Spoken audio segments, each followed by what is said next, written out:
Bienvenida o bienvenido, hoy nos metemos de lleno en ese momento crucial que sigue al nacimiento. Hablaremos de la tercera etapa del parto, el alumbramiento, y también de cosas como la episiotomía y la recuperación después, el puerperio. Hola. Sí, un tema fundamental. Nuestra base es un seminario de obstetricia de la Universidad Privada de Tacna. Queremos desgranar los procesos, los manejos clínicos, los riesgos, todo eso. Exacto. Entender bien qué pasa y por qué. Muy bien, pues, empecemos por el principio. ¿Qué es exactamente esta tercera etapa del parto? Pues mira, es la fase final. Arranca justo después de que nace el bebé. Ok, Y termina cuando ya salió por completo la placenta y las membranas. Digamos que es el cierre fisiológico. entendido. ¿Y cuánto debería durar? Uno pensaría que ya pasó lo más difícil, ¿no? Generalmente sí, es bastante rápido. Lo normal es que dure entre 5 y 30 minutos. Ah, qué bien. Sí, el promedio anda por los 6-10 minutos. Pero, ojo, si se pasa de la media hora, Ahí ya es problema. ahí ya se considera un alumbramiento prolongado. Y eso, bueno, no es ideal porque aumenta bastante el riesgo de sangrado, de hemorragia, Claro, y también la chance de necesitar una extracción manual de la placenta. comprendo la importancia del tiempo. ¿Y cómo es que sale la placenta? ¿Qué pasa dentro para que se expulse? Es un mecanismo, la verdad, bastante interesante. Son como 4 pasos clave. A ver, Primero, el útero, que ya está vacío, se contrae súper fuerte. Imagínate un globo que se desinfla de golpe. se achica rápido. Exacto. Reduce su tamaño y, muy importante, reduce el área donde estaba pegada la placenta. Tiene lógica. Segundo, viene la separación.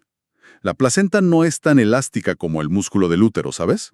Se arruga y empieza a despegarse. Ah, Se separa de una capa específica del útero, la decidua esponjosa.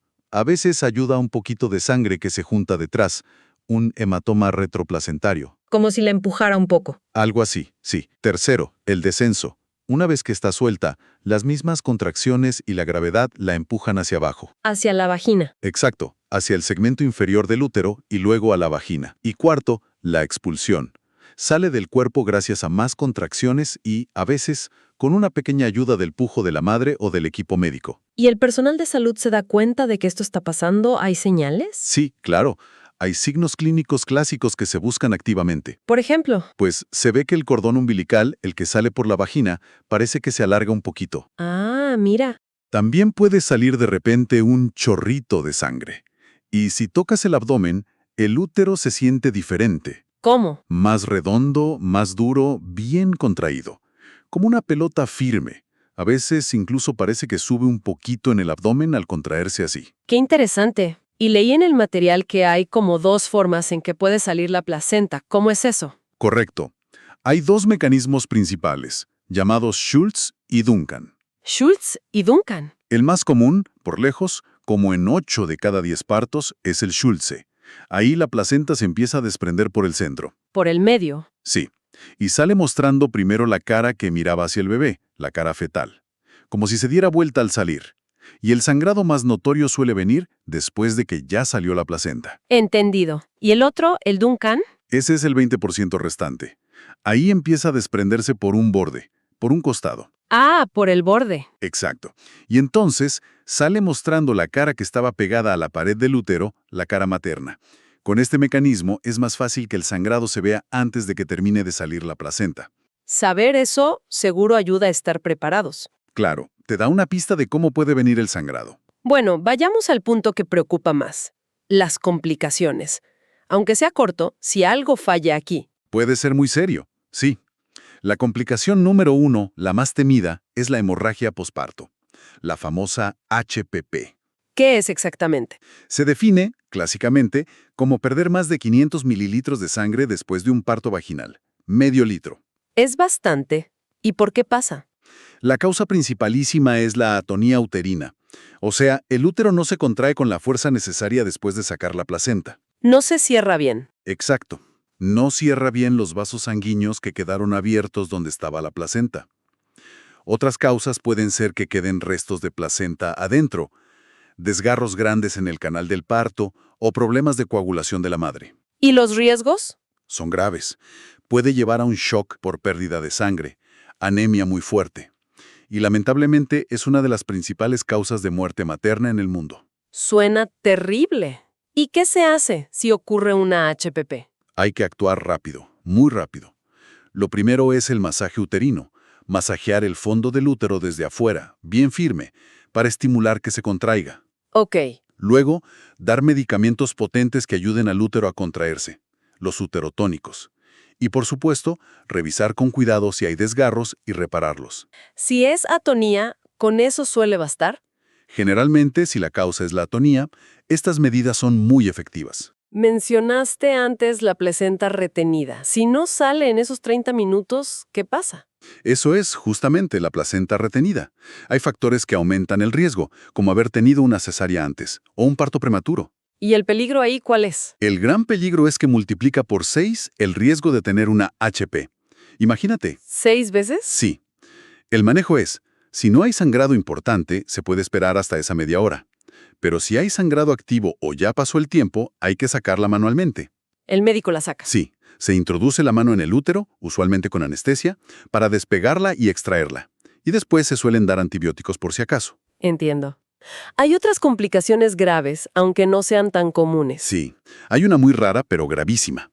La inversión uterina. ¿Inversión? ¿Cómo? Literalmente, el útero se da vuelta sobre sí mismo, como si fuera un calcetín que sacas al revés. No puede ser. Pasa muy poco, quizás uno en miles de partos, pero es una emergencia absoluta. Puede ocurrir si se tira demasiado fuerte del cordón umbilical o si se empuja el fondo del útero cuando está relajado sin contraer.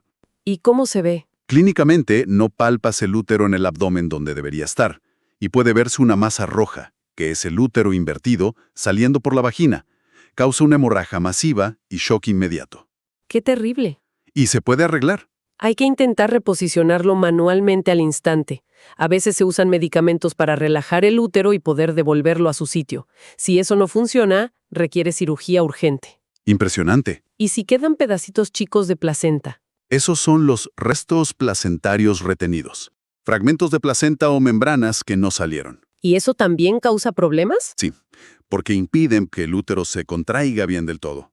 Pueden causar sangrado que no para, a veces leve pero persistente, o incluso empezar a sangrar días después del parto. ¿Y cómo se sabe si quedaron restos? A menudo se sospecha por el sangrado y se confirma con una ecografía.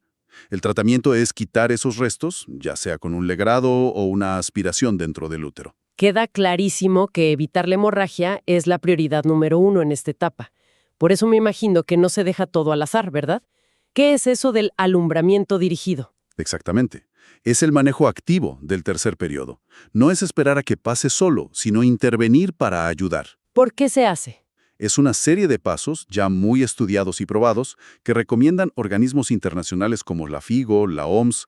El objetivo, optimizar la contracción del útero y, fundamentalmente, reducir muchísimo el riesgo de HP. Ah, ¿es una estrategia preventiva? Totalmente. Y es crucial porque, como dijimos, la hemorragia es la causa número 1 de muerte materna a nivel mundial. Así que esto salva vidas. Entendido. ¿Y cuáles son esos pasos del manejo activo? Son 3 pasos clave y se hacen en secuencia. Primero, administrar un medicamento uterotónico. Para que el útero se contraiga. Exacto. Lo ideal es ponerlo, generalmente oxitocina, dentro del primer minuto después de que nació el bebé. Eso sí, siempre hay que asegurarse antes de que no venga otro bebé en camino, claro. Jaja, importante detalle. Bien, primer paso, útero tónico. Segundo. Segundo, la tracción controlada del cordón, o TCC. Mientras el útero ya está empezando a contraerse por el medicamento, se aplica una tracción suavecita pero constante sobre el cordón umbilical. Para ayudar a que baje la placenta. Eso es. Pero, y esto es vital, al mismo tiempo que se tracciona el cordón con una mano, con la otra mano se hace una contratracción. Contratracción. ¿Qué es eso? Se apoya la mano justo encima del hueso púbico y se empuja el útero suavemente hacia arriba y hacia atrás. Esto lo estabiliza, lo sujeta. Y así evitas que al tirar del cordón se produzca esa inversión uterina tan peligrosa que mencionamos. Es la famosa maniobra de Brand Andrews. Entiendo. Es una maniobra coordinada para sacar la placenta de forma segura. ¿Y el tercer paso? El tercer paso es el masaje uterino. Inmediatamente después de que sale la placenta, se masajea el fondo del útero a través de la pared del abdomen, ¿Para qué? para comprobar y asegurarse de que se mantiene bien contraído, duro como una piedra. Y si no lo está, el masaje ayuda a que se contraiga. 3 pasos. Útero tónico, tracción controlada con contratracción y masaje. Suena lógico. Sí, y ha demostrado reducir significativamente el HPP. Mencionaste los uterotónicos. ¿Cuáles se usan más? El de elección, el principal, es la oxitocina. Es muy eficaz y tiene un perfil de seguridad muy bueno. ¿Cómo se administra? Se puede poner por vía intravenosa, en un suero, o si no hay vía venosa, se puede poner intramuscular, en el muslo o el brazo. Actúa bastante rápido. ¿Hay otros? Sí, también se usa la metilergometrina. Se da intramuscular. Produce contracciones más fuertes y duraderas, lo cual es útil si ya hay una hemorragia activa. Pero tiene peros, ¿no? Tiene sus contras, sí. No se debe usar en mujeres con presión alta, preeclampsia o ciertos problemas vasculares. Y luego está la carbetocina, que es como una oxitocina de acción más prolongada. Se da en una sola dosis intravenosa. O sea, hay opciones según el caso. Exacto, se elige según la situación clínica y los antecedentes de la paciente. Perfecto. Tenemos un poco de tercio ahora. Hablemos de la zona del periné, que también sufre lo suyo en el parto. La episiotomía. ¿Qué es exactamente? La episiotomía es un corte quirúrgico que se hace en el periné. El periné es. Es la zona de piel y músculo que está entre la apertura de la vagina y el ano. El corte se hace justo al final del parto, cuando la cabeza del bebé está saliendo, coronando. ¿Y para qué se hace o se hacía? Tradicionalmente, la idea era agrandar la salida vaginal para facilitar el nacimiento y supuestamente prevenir desgarros más graves y proteger el suelo pélvico. Pero bueno, eso se ha reevaluado mucho. ¿Hay tipos diferentes? Sí, principalmente dos. La episiotomía mediana, que es un corte recto hacia abajo, hacia el ano, y la mediolateral, que empieza cerca del centro, pero se dirige hacia un lado, en diagonal, a un ángulo específico. Y se sigue haciendo de rutina. Porque antes parecía que a casi todas se les hacía. No, ya no. Hubo un cambio muy importante. Organizaciones como el Colegio Americano de Obstetras y Ginecólogos, ACOG, por ejemplo, ya desde 2006 recomendaron no hacerla de forma rutinaria. ¿Por qué? Porque la evidencia demostró que no prevenía muchas de las cosas que se creía, como problemas del suelo pélvico a largo plazo. Y de hecho, podía causar más problemas. ¿Cómo cuáles? Sobre todo la episiotomía mediana, se vio que aumenta significativamente el riesgo de lesionar el esfínter anal, esos desgarros graves que pueden llevar a incontinencia. Vaya. ¿Entonces ya no se hace nunca? No es que no se haga nunca, pero su uso debería ser restrictivo, es decir, reservado para situaciones clínicas muy concretas. ¿Y cuándo estaría indicada hoy en día? Pues, según las guías, se podría considerar en casos de sufrimiento fetal agudo, cuando necesitas que el bebé nazca ya mismo, o para facilitar un parto instrumental complicado, con fórceps o ventosa, especialmente si es el primer parto de la mujer. O sea, en casos muy seleccionados. Muy seleccionado, sí. Ya no por rutina para prevenir. Es interesante que la episiotomía mediolateral, si se hace correctamente en un ángulo de unos 60 grados, parece que sí protege un poco más contra esas lesiones graves del esfínter anal comparada con la mediana. Entiendo. Y aparte de la episiotomía, que es un corte hecho a propósito, están los desgarros que ocurren solos, ¿no? Los espontáneos. Exacto. Y la gran mayoría de las mujeres, sobre todo en su primer parto, tienen algún tipo de desgarro perineal espontáneo. ¿Y esos cómo se clasifican? Se clasifican por la profundidad, por cuánto tejido afectan, y es súper importante identificarlos bien para repararlos correctamente. A ver, ¿cuáles son los grados? Grado 1. Es el más superficial. Solo afecta la piel o la mucosa de la vagina. Grado 2. Ya implica piel, mucosa y los músculos del periné. Una episiotomía, por definición, es al menos un grado 2. ¿Ok? Grado 3. Aquí la lesión ya llega hasta el complejo del esfínter anal. Puede afectar el esfínter externo, el interno o ambos. Eso ya suena más serio. Lo es. Y el grado 4. Es el más grave. La lesión atraviesa completamente el esfínter anal y llega hasta la mucosa del recto. Uf. Esos grados 3 y 4 deben necesitar mucho cuidado. Muchísimo. Se les llama OSIS, Obstetric Anal Sphincter Injuries. Requieren una reparación muy cuidadosa, idealmente por alguien con experiencia, porque si no cicatrizan bien, pueden dejar secuelas importantes a largo plazo. ¿Cómo cuáles? Como dolor crónico, dolor durante las relaciones sexuales o incontinencia de gases o incluso de heces. Problemas que afectan mucho la calidad de vida. ¿Y cómo se reparan en general estos desgarros o la episiotomía? La clave es hacerlo bien, por planos. Es decir, suturar capa por capa lo que se haya lesionado.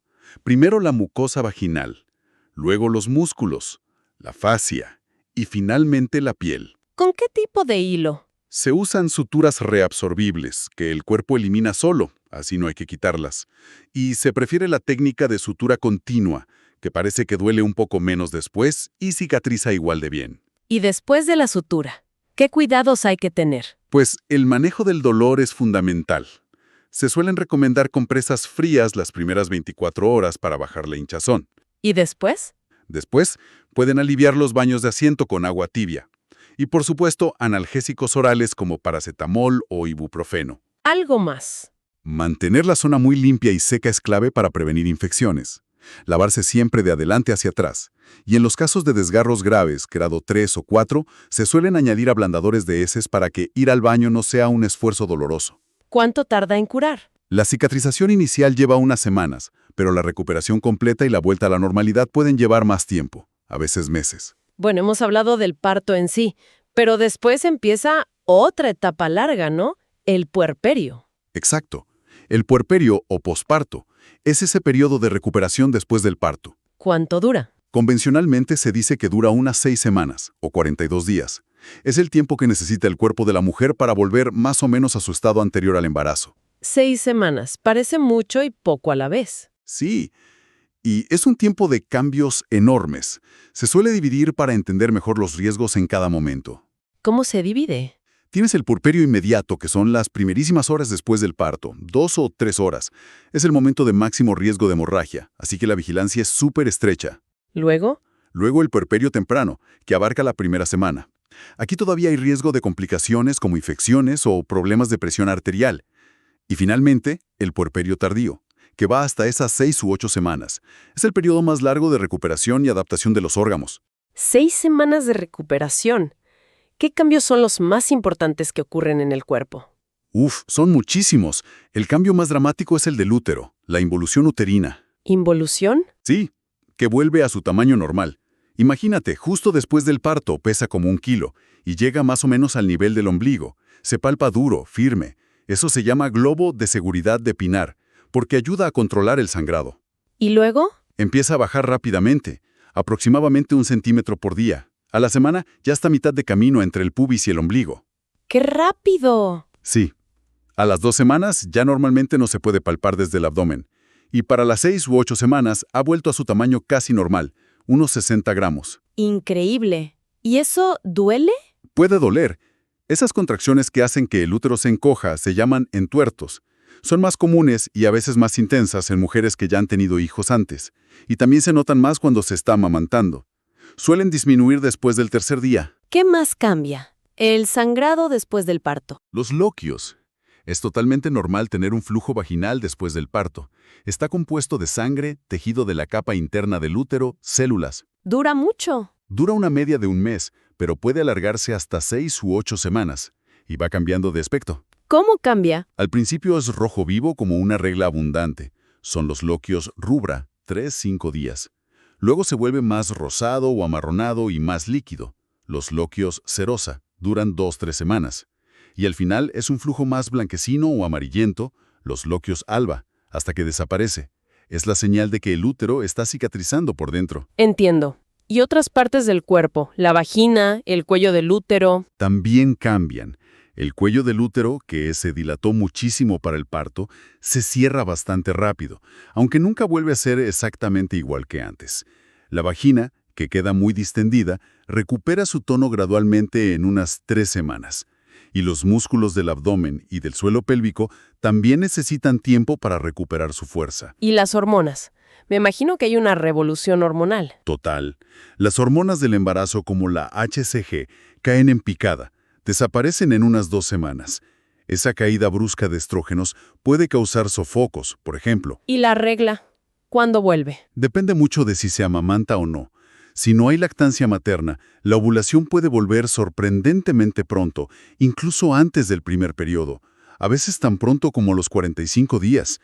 Y la regla suele venir entre mes y medio y 2 meses después del parto. Ojo, que se puede quedar embarazada rápido entonces. Exacto. Es súper importante hablar de anticoncepción pronto. Si se da lactancia materna exclusiva, la prolactina alta suele retrasar la ovulación y la regla, a veces durante muchos meses, pero no es un método 100% seguro. Hablando de lactancia, ¿qué pasa con los pechos? Es muy común la congestión mamaria, la famosa subida de la leche, que suele ocurrir entre el tercer y quinto día.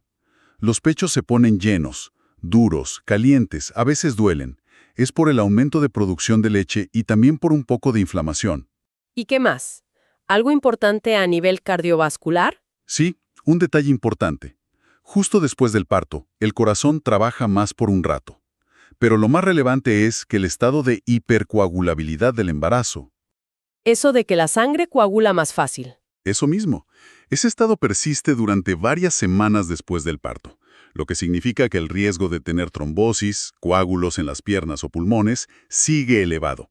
Es algo a tener muy en cuenta. Vaya, el cuerpo realmente pasa por una transformación total. Y más allá de lo físico, que es muchísimo, ¿qué otros aspectos son clave en esta etapa del puerperio? La salud mental es fundamental. Es importantísimo hablar de esto. ¿Por qué? Porque los cambios emocionales son súper frecuentes. La mayoría de las mujeres, entre un 50 y un 80%, experimentan lo que se llama baby blues o tristeza posparto. ¿Qué es eso? Es una sensación de estar más sensible, irritable, llorar por nada. Suele aparecer a los pocos días del parto y lo normal es que se pase sola en 1 o 2 semanas. No es una depresión. Pero a veces sí es más grave, ¿no? 20%, 1 de cada 5. Es muchísimo. Sí. Y aquí hablamos de tristeza profunda, pérdida de interés en todo, culpa, falta de energía y, en casos graves, pensamientos de hacerse daño o dañar al bebé. Necesita diagnóstico y tratamiento. No es algo para minimizar. Qué importante visibilizarlo. ¿Algún otro aspecto relevante de la recuperación? Sí, la incontinencia urinaria. Es bastante común tener pérdidas de orina, sobre todo al toser, estornudar o hacer esfuerzos, especialmente después del primer parto o si fue un parto instrumental. ¿Se quita sola? Muchas veces sí. Mejora bastante en los primeros 3 a 6 meses, pero a veces persiste y puede necesitar tratamiento, como ejercicios para el suelo pélvico.